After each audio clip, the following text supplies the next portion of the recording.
Lesson 16, Boss Battle Introduction. In this lesson, you will be covering how to program a boss. So we're going to look at two different new things in here. One is making our boss move in a pattern. So we're going to use gliding. So we'll glide for an amount of time to a specific X and Y location.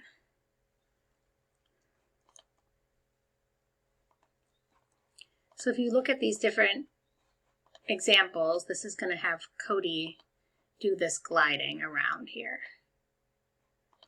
And he's making a square.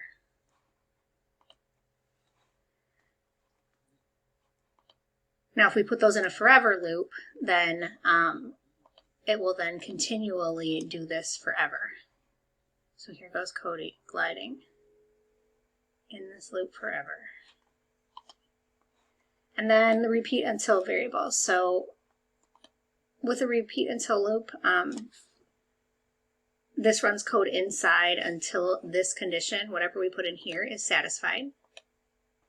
We can use it with our own variables, and we're going to use it with a health variable to make the boss shoot lasers until his health is 0 or less.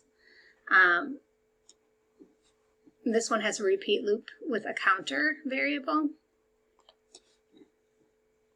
And the counter variable will start off with a value of 5, and then it'll change by 1 each time. So if we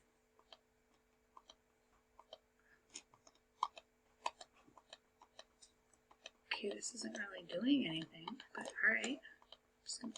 Really? Am I supposed to click him, or is he doing a full? Oh, he's doing change counter. There we go. And when it changes the counter, it shows up here. Yay! All right, so you have a couple of different things that you're going to be doing in this lesson. You will be creating a boss using the glide blocks to make the boss move around. This gives you all the blocks that you need as you walk through. Tells you where to put them. And in the end, all you end up having is a boss that comes out and glides towards you. The boss does not shoot anything at you or anything like that. You just follow along through these different steps in here to put all the code in, and that's that. The next one that you'll do is the boss strikes back, and in this one the boss will actually be programmed to shoot out lasers. So you will work with this laser red right here. You'll hide it when it begins, and then you'll do that cloning process that we've done before. So on the start, then we're going to pick a random amount of time until it shoots the next laser out and have that laser go to the boss. And then we're going to do 5 lasers at a time that come out of the boss. So it'll be in a repeat 5 where it clones itself, and it's going to turn about 30 degrees to create, I'll show you, this look right here with the boss. When the lasers come out, they will be, there you go, 30 degrees from each other, and then they will shoot away from the boss. So you'll put all of that code together. Then you have the Youre the Boss. Now this one I'm going to show you because it is not very self-explanatory. This time you're the bad guy, and you're going to program this guy to defeat all of the dragons. So on start, we're going to set our health to 100, and we're going to then have to create clones of our lasers. So we'll set our health, and then we'll glide. So let's set up the gliding first. So we will do a forever where we glide between some spots. So here to here to here. It really doesn't matter how you set up your glide and what your amounts are. That's up to you. But I'm going to do 200, 200, which will be about here. And then over here more, which will be 200, negative 200. And then I will go back over to here, which is 300 and 0. Then what I'm going to do is set up my firing power, my lasers. So forever, what I'm going to do is wait a little bit of time, and I'm going to do about a half second, so 0.5. And I'm just going to create a clone of the laser. So every half a second, I'm going to clone my lasers. All right, so that's programming the boss. Now I need to program my lasers. My lasers, we're just going to make them shoot out over time and then delete the clone when it goes off the screen. So we're going to do clone startup for this one. And we have to go to the boss. Go to, because we want the laser to show up underneath the boss. And then we will show, all right, show block, show ourselves. Then we're going to point in the direction of the dragons. And the dragons are going to be on the left side of you. So we're going to point in direction negative 90 degrees. So now we're going to do a repeat until. And we're just going to look to see when we get to the edges and we'll make the laser disappear. The hitting of the dragons has already been coded for you. So you're really just worried about getting the lasers out here. So we'll repeat until we touch an edge.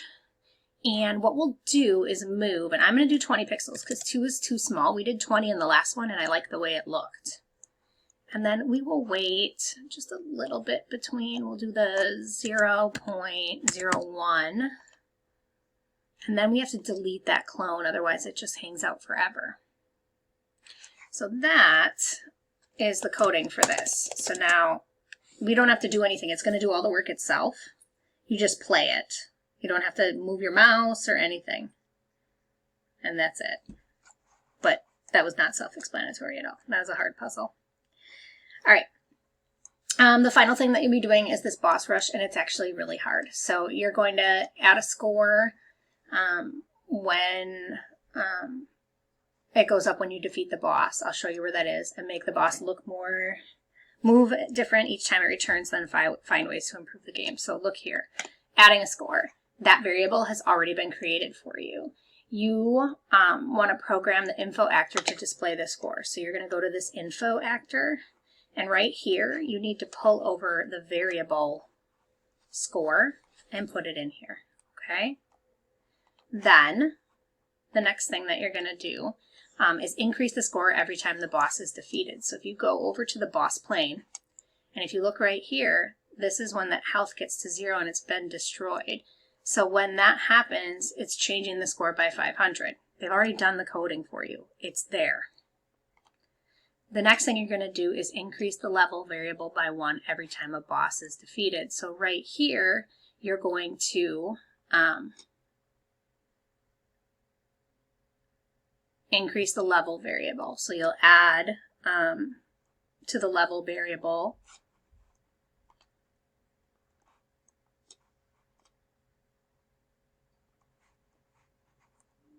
which this broadcast is doing. So on your stage, what you're going to do is say, when I receive next level, we're going to change level by 1, okay? Once you do that, then we're going to change how the backgrounds work, and that's up to you how you really want to do that. But what I'm going to say is, in here, I'm going to create a bunch of if-else's and check to see what level it's on. And based on that, I will change the background or I will change which boss. So if you look at the boss plane, there's a couple options. So I would start out with this plane, and then the second, and then there's a bad airship guy. You can use those 3 different planes based on which level you're on. So you would do an if-else and another if-else in here, and you look to see which level you're on. So I would look and say, if level equals 1, then I would set my enemy costume to that first World War I plane. Now it's pretty small if you hit, well, you can't even see it if you hit play, but it's small. You're going to want to make sure that you're setting your percentage right away for it, which is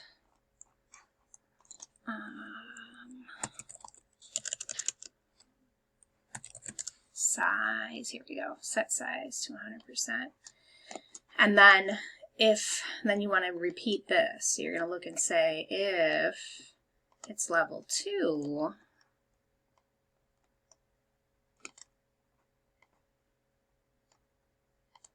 then I would switch to the other one. And that other one is a little bit smaller, the big airship. If you use that one, I would make it bigger. It's a bigger enemy. You want to make it a bigger set. And then I'm going to paste that again because I do have a third enemy, and that would be level 3. I don't need to say if it's equal to. I'm just going to set it to that. Wait, where is it? The bad guy. Okay. So this would go in to, where are we? Wait, right here. Wait 5 seconds. So if I hit play right now. Oh, he's freaking out. Because he's going through the switches of his costumes. So I need to get into that forever. Where am I? Right here. Into that forever. Wait. Oh, I gotta get rid of this first costume right here. This one and this one. This and this. Play. Let's see if it's still freaking out. There we go. Now it's set. Okay. So I have it set to do that. That's changing its level. The level will update on its own. Then the next thing that it wants you to do is change the appearance of the ship, which I did that. Change the costume of the boss. You can do different glides. I didn't change how mine moved. I had them move the same way. And then I did give the bosses different health amounts based on and I did that up in here. So I copied this whole thing and pasted it. And I looked at if their level was 1. So instead of worrying about costumes, I worried about their health. So I copied this and pasted it. And I changed their health based on which level they were on. So I started with 4. You can pick whatever, again, amount you want. Throw those out. Throw those out. Those out, and I'm gonna copy and paste this, and I'm gonna do, you can do whatever amount you want between them, but that's how many hits it's gonna have to take. So think long and hard about how hard you want it to be. I'm not making it that hard. So I'm gonna, oh, I accidentally copied way too much. This can go away. I just want this chunk of code right here. I'm gonna put that up here and get rid of this health to 5. So now each boss should take a different amount of hits. Again, I'm just showing you because this one's super hard. So now there comes the next airship. So excellent. So last thing I'm going to leave for you to try to figure out on your own. I'm not doing different attack powers, but the win condition. So you want to be looking here, right here. And you want to check to see if health is less than 0. Not only do we want, no, that's not it, here. If score is equal to 1500, so that would be all 3 planes are killed. You want to broadcast win. And then on here, you want to say, when I receive win, switch to game 1 costume, which is the winning one that's in here, right here. Okay? That's it. There's a quiz. Don't forget to take it.